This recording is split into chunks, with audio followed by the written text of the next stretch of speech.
Hello good evening friends, ಹೇಗಿದ್ದೀರಾ? ಎಲ್ಲರೂ ಚೆನ್ನಾಗಿದ್ದೀರಾ ಅಲ್ವಾ? Welcome back to my channel. ನೀವು ನೋಡ್ತಾ ಇದ್ದೀರಾ Deepa's kitchen and life style blog.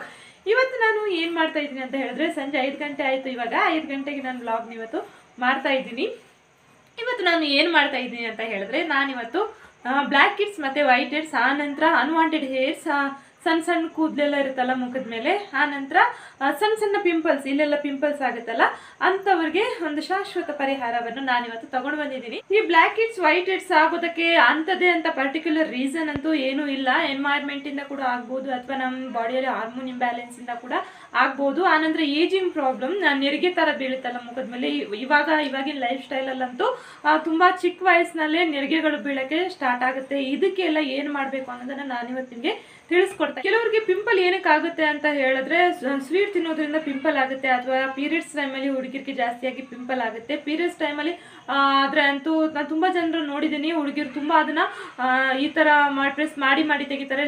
ದಯವಿಟ್ಟು ಫ್ರೆಂಡ್ಸ್ ಆ ಥರ ಮಾಡೋಕ್ಕೆ ಹೋಗಬೇಡಿ. ನೀವು ಆ ಥರ ಪಿಂಪಲ್ ಹೊಡೆಯೋದ್ರಿಂದ ನಿಮ್ಮ ಫೇಸ್ ಸ್ಕಿನ್ ಆಗಲಿ ಡ್ಯಾಮೇಜ್ ಆಗುತ್ತೆ, ಆ ನಂತರ ಬ್ಲ್ಯಾಕ್ ಮಾರ್ಕ್ ಆಗುತ್ತೆ, ಸ್ಕಿನ್ ಹಾಳಾಗುತ್ತೆ ನಿಮ್ಮದು. ಅದಕ್ಕೋಸ್ಕರ ಆ ಥರ ಮಾಡೋಕ್ಕೆ ಹೋಗ್ಬೇಡಿ ಅಂತ ರಿಕ್ವೆಸ್ಟ್ ಮಾಡ್ತೀನಿ. ಇನ್ನು ಸ್ವೀಟ್ ತಿಂದರೆ ಪಿಂಪಲ್ ಆಗುತ್ತೆ ಹಾಗಂತೇಳಿ ಸ್ವೀಟ್ ತಿನ್ನೋದನ್ನು ಬಿಡೋಕ್ಕಾಗಲ್ಲ. ಆರೋಗ್ಯವಾದ ಫುಡ್ಡನ್ನು ಸ್ವಲ್ಪ ತಗೊಳ್ಳಿ, ಸ್ವೀಟ್ ಸ್ವಲ್ಪ ಕಡಿಮೆ ತಿನ್ನಿ ಅಂತ ಹೇಳಕ್ಕೆ ಇಷ್ಟಪಡ್ತೀನಿ. ಪಿಂಪಲ್ ಆಗುತ್ತೆ ಅಂತ ಏನು, ಅಯ್ಯೋ ಸ್ವೀಟ್ ತಿಂದರೆ ಪಿಂಪಲ್ ಆಗುತ್ತೆ, ಏನು ಸ್ವೀಟ್ ತಿನ್ನೋದೇ ಬೇಡ ಅಂತ ಆ ಥರ ಏನು ಹೇಳೋಕ್ಕಾಗಲ್ಲ. ಸ್ವೀಟ್ ತಿಂದೇ ಇರೋಕ್ಕಾಗಲ್ಲ. ಯೂಶ್ವಲಿ ಹುಡುಗಿರ್ಗಂತೂ ಚಾಕ್ಲೇಟ್ ಅಂದರೆ ತುಂಬ ಇಷ್ಟ, ತಿನ್ನೋದು ಬಿಡೋಕ್ಕಂತೂ ಸಾಧ್ಯನೇ ಇಲ್ಲ. ಸ್ವಲ್ಪ ಕಡಿಮೆ ಮಾಡಿ ಅಂತ ಹೇಳಕ್ಕೆ ಇಷ್ಟಪಡ್ತೀನಿ. ಆನಂತರ ಡಸ್ಟಿಂದ ಆಗಿರ್ಬೋದು, ಮುಖ ಪದೇ ತೊಳಿತಾ ಇರಿ. ಡಸ್ಟ್ ಕೂತ್ರೆ ಕೂಡ ಆಯಿಲ್ ಸ್ಕಿನ್ ಅವ್ರಿಗೆ ಪಿಂಪಲ್ ಆಗೋ ಚಾನ್ಸಸ್ ತುಂಬ ಜಾಸ್ತಿ ಆಗಿದೆ. ಇನ್ನು ಬಾಡಿ ಹೀಟ್ ಆಗದೆ ಇರೋ ಥರ ನೋಡ್ಕೊಳ್ಳಿ. ಕೆಲವರಿಗೆ ಬಾಡಿ ಹೀಟ್ ಆದರೆ ಅಂತೂ ಮುಖದಲ್ಲಿ ತುಂಬ ಪಿಂಪಲ್ ಬೀಳುತ್ತೆ. ಚಿಕನ್ ಜಾಸ್ತಿ ತಿಂದರೆ ಪಿಂಪಲ್ ಆಗೋ ಚಾನ್ಸಸ್ ಜಾಸ್ತಿ, ಕೆಲವರಿಗೆ ಅದು ಜಾಸ್ತಿ ಆಗುತ್ತೆ ಪಿಂಪಲ್. ಅದಕ್ಕೋಸ್ಕರ ಬಾಡಿ ಹೀಟ್ ಆಗದೆ ಇರೋ ಥರ ನೋಡ್ಕೊಳ್ಳಿ ಅಂತ ನಾನು ಹೇಳ್ತೀನಿ. ನಾನಿವತ್ತು ಏನು ಬ್ಲ್ಯಾಕ್ ಹೆಡ್ಸ್ ವೈಟ್ ಹೆಡ್ಸ್ಗೆ ಏನು ಪರಿಹಾರ ತಂದಿದ್ದೀನಿ ಅಂತ ಹೇಳಿದ್ರೆ, ಇದು ಚಾರ್ಕೋಲ್ ಪೀಲ್ ಆಫ್ ಮಾಸ್ಕ್. ಇದು ತುಂಬಾ ಚೆನ್ನಾಗಾಗುತ್ತೆ. ಇದನ್ನು ಹೇಗೆ ಯೂಸ್ ಮಾಡೋದಂತ ನಾನು ಹೇಳ್ತೀನಿ. ಈ ಚಾರ್ಕೋಲ್ ಮಾಸ್ಕ್ ಯೂಸ್ ಮಾಡೋದಕ್ಕಿಂತ ಮೊದಲು ನೀವು ಮುಖಕ್ಕೆ ಸ್ಟೀಮ್ ಕೊಡ್ಕೋಬೇಕು ಬಿಸಿನೀರಿಂದ. ನಿಮ್ಮ ಹತ್ರ ಸ್ಟೀಮರ್ ಇದ್ರೆ ನೀವು ಸ್ಟೀಮರಿಂದ ಕೂಡ ಸ್ಟೀಮ್ ಕೊಡ್ಕೋಬಹುದು. ಇಲ್ಲಾಂದರೆ ಬಿಸಿನೀರಿಗೆ ಒಂದು ಕಾಟನ್ ಬಟ್ಟೆನ ಅದ್ಬಿಟ್ಟು ನೋಡಿ, ಈ ಥರ ಮುಖಕ್ಕೆ ಇದೇ ಥರ ಸ್ಟೀಮನ್ನು ಕೊಟ್ಕೊಳ್ಬೇಕು. ಇದನ್ನ ನಿಮ್ಮ ಐಬ್ರೋ ಹತ್ರ ಹಚ್ಚಕ್ಕೆ ಹೋಗಬೇಡಿ. ಆನಂತರ ಇಲ್ಲಿ ಕೂದಲಿರೋ ಜಾಗದಲ್ಲಿ ಹಚ್ಚಕ್ಕೆ ಹೋಗಬೇಡಿ, ಯಾಕಂದ್ರೆ ಇದು ಕೂದಲನ್ನೆಲ್ಲ ರಿಮೂವ್ ಮಾಡುತ್ತೆ. ಅದಕ್ಕೋಸ್ಕರ ಜಾಗ್ರತೆಯಿಂದ ಹಚ್ಚಿ. ಯಾವ ಥರ ಅಂತ ಹೇಳ್ತೀನಿ. ಆನಂತರ ಈ ಪೀಲ್ ಆಫ್ ಮಾಸ್ಕ್ ಹಚ್ಚೋವಾಗ ನಿಮ್ಮ ಮುಖದಲ್ಲಿ ಯಾವುದೇ ರೀತಿ ಮೇಕಪ್ ಇರಬಾರ್ದು. ನನ್ನ ಫೇಸಲ್ಲಿ ಈಗ ಯಾವುದೇ ರೀತಿ ಮೇಕಪ್ ಇಲ್ಲ. ನಾನು ಇವಾಗ ಇದನ್ನು ಹಚ್ಕೋತೀನಿ. ನಿಮ್ಮ ಹತ್ರ ಬ್ರಷ್ ಇದ್ದರೆ ಬ್ರಷಿಂದ ಕೂಡ ಹಚ್ಕೋಬೋದು, ಇಲ್ಲ ಕೈಯಿಂದ ಕೂಡ ಹಚ್ಕೊಳ್ಬೋದು. ನೋಡಿ, ಇದು ಈ ಥರ ಇರುತ್ತೆ. ಇದು ಸ್ವಲ್ಪ ದಪ್ಪವಾಗಿ ಹಚ್ಕೊಳ್ಳಿ, ಯಾಕಂದರೆ ಇಲ್ಲಾಂದರೆ ತೆಗಿಯೋಕ್ಕೆ ಬರಲ್ಲ. ನೀಟಾಗಿ ಎಲ್ಲ ಕಡೆ ಹಚ್ಕೊಳ್ಳಿ. ಬ್ಲ್ಯಾಕ್ ಹೆಡ್ಸ್ ವೈಟ್ ಹೆಡ್ಸ್ ಇರೋ ಕಡೆ ಜಾಸ್ತಿಯಾಗಿ ಹಚ್ಕೊಳ್ಳಿ. ತುಂಬ ತೆಳುವಾಗಿ ಹಚ್ಕೊಂಡ್ರೆ ಏನಾಗುತ್ತೆ ಅಂತ ಹೇಳಿದ್ರೆ ಅದು ತೆಗಿಯೋಕ್ಕೆ ಬರಲ್ಲ. ಅದಕ್ಕೋಸ್ಕರ ಹೇಳ್ತಾ ಇದ್ದೀನಿ. ಇದೇ ರೀತಿ ನೀಟಾಗಿ ಎಲ್ಲ ಫೇಸ್ಗೆ ಕೂಡ ಕಂಪ್ಲೀಟಾಗಿ ಇದೇ ಥರ ಹಚ್ಕೊಳ್ಳಿ.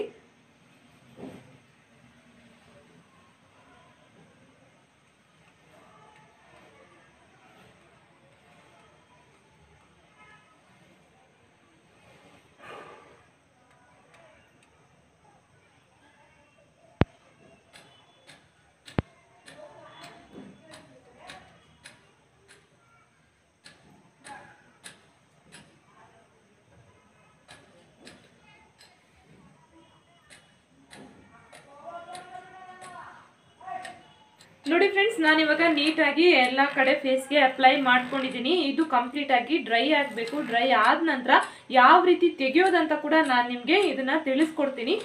ನೀವೇನಾದರೂ ಇದನ್ನು ಫಸ್ಟ್ ಟೈಮ್ ಯೂಸ್ ಮಾಡ್ತಾ ಇದ್ರೆ ನೀವು ಪ್ಯಾಚ್ ಟೆಸ್ಟ್ ಮಾಡ್ಕೊಳ್ಳಿ. ಪ್ಯಾಚ್ ಟೆಸ್ಟ್ ಅಂದರೆ ಏನಂತ ಹೇಳಿದ್ರೆ, ನೀವು ಕೈಗೆ ಇಲ್ಲಿ ಅಥವಾ ಇಲ್ಲಿ ಕುತ್ತಿಗೆ ಭಾಗದಲ್ಲಿ ಸ್ವಲ್ಪ ಹಚ್ಕೊಳ್ಳಿ. 24 ಅವರ್ಸ್ ಆದಮೇಲೆ ನಿಮ್ಗೆ ಏನೇ ಪ್ರಾಬ್ಲಮ್ ಇಲ್ಲ ಅಂತ ಹೇಳಿದ ನಂತರ ನೀವು ಮುಖಕ್ಕೆ ಡೈರೆಕ್ಟಾಗಿ ಅಪ್ಲೈ ಮಾಡ್ಕೊಳ್ಬೋದು. ನಾನು ಇದನ್ನು ತುಂಬ ಸಾರಿ ಯೂಸ್ ಮಾಡಿದ್ದೀನಿ. 2 ಪ್ಯಾಕೆಟ್ ಇದ್ರು ನಾನು ಖಾಲಿ ಮಾಡಿದ್ದೀನಿ. ಇದು ಅಷ್ಟು ಚೆನ್ನಾಗಾಗುತ್ತೆ, ನಾನು ಯೂಸ್ ಮಾಡಿ ನಿಮಗೆ ಹೇಳ್ತಾ ಇದ್ದೀನಿ. ಇದು ಇವಾಗ ಫುಲ್ ಡ್ರೈ ಆಗಲಿ. ಡ್ರೈ ಆದಮೇಲೆ ನಾನು ನಿಮಗೆ ಸಿಗ್ತೀನಿ. ಇದು ಡ್ರೈ ಆಗ್ತಾ ಬರೋವಾಗ ಅಥವಾ ಕಂಪ್ಲೀಟ್ ಆಗಿ ಡ್ರೈ ಆದಮೇಲೆ ಯಾರ ಹತ್ರನೂ ಮಾತಾಡೋಕ್ಕೆ ಹೋಗಬೇಡಿ, ಯಾಕಂದರೆ ಸ್ಕಿನ್ ತುಂಬಾ ಟೈಟ್ ಆಗ್ತಾ ಬರುತ್ತೆ. ನೀವೇನಾದರೂ ಮಾತಾಡಿದ್ರಿ ಅಂತ ಹೇಳಿದ್ರೆ ನೆರಿಗೆಗಳು ಬೀಳೋ ಚಾನ್ಸಸ್ ಇರುತ್ತೆ. ಅದಕ್ಕೋಸ್ಕರ ಹೇಳ್ತಾ ಇದ್ದೀನಿ. ಇದು ಒಣಗಿದ ಮೇಲೆ ಅಥವಾ ಒಣಗ್ತಾ ಇರುವಾಗ ಮಾತಾಡೋಕ್ಕೆ ಹೋಗಬೇಡಿ. ಇದು ಕಂಪ್ಲೀಟ್ ಆಗಿ ಡ್ರೈ ಆಗಲಿ. ಆನಂತರ ಇದನ್ನು ಯಾವ ರೀತಿ ರಿಮೂವ್ ಮಾಡೋದು ಅಂತ ನಾನು ನಿಮಗೆ ತಿಳಿಸ್ಕೊಡ್ತೀನಿ. ಹಾಯ್ ಫ್ರೆಂಡ್ಸ್, ನೀವು ನೋಡ್ತಾ ಇರ್ಬೋದು ನೋಡಿ, ಇದು ಇವಾಗ ಕಂಪ್ಲೀಟ್ ಆಗಿ ಡ್ರೈ ಆಗಿದೆ. ಯಾವುದೇ ರೀತಿ ನನ್ನ ಕೈಗೆ ಇದು ಅಂಟ್ಕೋತಾ ಇಲ್ಲ. ಇವಾಗ ಇದನ್ನು ರಿಮೂವ್ ಮಾಡ್ಕೊಳ್ಬೇಕು. ಇದನ್ನು ಇಲ್ಲಿಂದಲೇ ರಿಮೂವ್ ಮಾಡ್ಕೊಳ್ಬೇಕು. ನೋಡಿ, ಈ ರೀತಿಯಾಗಿ ಮೇಲ್ಗಡೆಯಿಂದ ತೆಗಿಯೋಕ್ಕೆ ಹೋಗಬೇಡಿ. ನೋಡಿ, ಇದೇ ಥರ ರಿಮೂವ್ ಮಾಡ್ಕೊಳ್ಳಿ.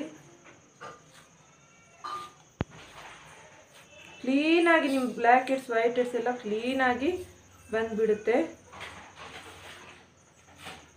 ತೆಗೆಯುವಾಗ ಒಂದು ಸ್ವಲ್ಪ ನೋವಾಗುತ್ತೆ.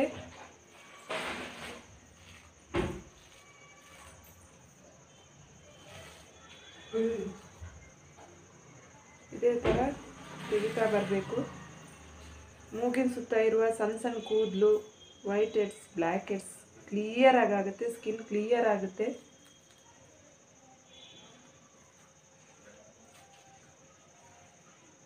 ಇದೇ ಥರ ತೆಗಿಬೇಕು.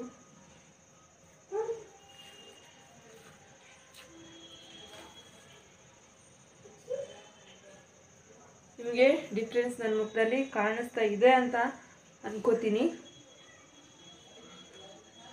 ಇದರಲ್ಲಿ ನೋಡಿದ್ರೆ ನಮಗೆ ಕ್ಲಿಯರ್ ಆಗಿ ಗೊತ್ತಾಗುತ್ತೆ.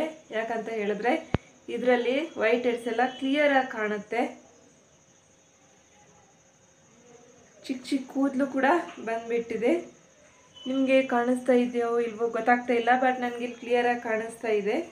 ತುಂಬ ಚೆನ್ನಾಗಾಗುತ್ತೆ ಇದು. ಇವಾಗ ಇದನ್ನು ಪ್ಲೇನ್ ವಾಟ್ರಲ್ಲಿ ಫೇಸ್ನ ವಾಶ್ ಮಾಡ್ಕೊಳ್ಬೇಕು. ನಾನು ಫೇಸ್ನ ವಾಶ್ ಮಾಡ್ಕೊಂಡು ಮತ್ತೆ ನಿಮಗೆ ಸಿಗ್ತೀನಿ. ಫ್ರೆಂಡ್ಸ್, ನಾನಿಲ್ಲಿ ಪ್ಲೇನ್ ವಾಟ್ರಲ್ಲಿ ಮುಖನ ವಾಶ್ ಮಾಡಿಕೊಂಡು ಬಂದೆ. ಡಿಫ್ರೆನ್ಸ್ ನಿಮಗೇ ಗೊತ್ತಾಗಿರ್ಬೋದು. ಸ್ಕಿನ್ ತುಂಬಾ ಕ್ಲಿಯರ್ ಆಗುತ್ತೆ, ತುಂಬಾ ಬ್ರೈಟ್ ಆಗುತ್ತೆ. ಹಾಗಂತ ಹೇಳಿ ನೀವು ಚಾರ್ಕೋಲ್ ಮಾಸ್ಕ್ನ ಡೈಲಿ ಯೂಸ್ ಮಾಡೋಂಗಿಲ್ಲ. ತಿಂಗಳಲ್ಲಿ ಒಂದು 2 ಸಲ ಅಥವಾ 3 ಸಲ ಯೂಸ್ ಮಾಡ್ಬೋದು. ಹೆಚ್ಚಿಗೆ ಚಾರ್ಕೋಲ್ ಮಾಸ್ಕ್ನ ಯೂಸ್ ಮಾಡಬೇಡಿ ಅಂತ ಹೇಳ್ತೀನಿ. ತುಂಬಾ ಸ್ಕಿನ್ ಎಲ್ಲ ಕ್ಲಿಯರ್ ಆಗುತ್ತೆ. ನೋಡಿ, ಇಲ್ಲೆಲ್ಲ ಕೆಲವ್ರಿಗೆ ತುಂಬ ಜಾಸ್ತಿ ಆಗಿರುತ್ತೆ, ತುಂಬಾ ಒಂಥರ ಆಗುತ್ತೆ ನೋಡುವಾಗ. ಅಂಥವ್ರು ತುಂಬ ಜಾಸ್ತಿ ಇದ್ದವರು ಹಚ್ಕೊಳ್ಳಿ. ಫೇಸ್ ಆಯಿಲ್ ಸ್ಕಿನ್ ಇದ್ದವರು ಕೂಡ ಹಚ್ಕೊಳ್ಬೋದು. ತುಂಬಾ ಚೆನ್ನಾಗಾಗುತ್ತೆ ಇದು. ಸ್ಕಿನ್ ತುಂಬಾ ಕ್ಲಿಯರ್ ಆಗುತ್ತೆ, ಬ್ರೈಟ್ ಆಗುತ್ತೆ. ನಿಮ್ಮ ಮುಖದಲ್ಲಿ, ನನ್ನ ಮುಖದಲ್ಲಿ ನಿಮಗೆ ಡಿಫ್ರೆನ್ಸ್ ಗೊತ್ತಾಗ್ತಾ ಇರ್ಬೋದು ಅಂತ ಅನ್ಕೋತೀನಿ. ಇವತ್ತಿನ ನನ್ನ ವಿಡಿಯೋ ನಿಮ್ಮೆಲ್ಲರಿಗೂ ಇಷ್ಟ ಆಯಿತು ಅಂತ ಅನ್ಕೋತೀನಿ. ಇಷ್ಟ ಆಗಿದ್ದರೆ ಪ್ಲೀಸ್ ನನ್ನ ಚಾನಲ್ಗೆ ಲೈಕ್ ಮಾಡಿ, ಶೇರ್ ಮಾಡಿ, ಕಮೆಂಟ್ ಮಾಡಿ. ಪ್ಲೀಸ್ ನೀವು ಎಲ್ಲರೂ ಕೂಡ ಕಮೆಂಟ್ ಮಾಡಿ ನಿಮಗೆ ಯಾವ ರೀತಿ ಅನ್ನಿಸ್ತು ಅಂತ.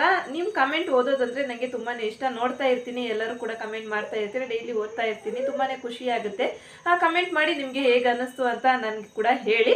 ನಾಳೆ ಇನ್ನೊಂದು ಹೊಸ ರೀತಿ ವಿಡಿಯೋನಿಗೆ ನಾನು ನಿಮ್ಮನ್ನು ಭೇಟಿ ಮಾಡ್ತೀನಿ. ಅಲ್ಲಿವರೆಗೂ ನಮಸ್ಕಾರ.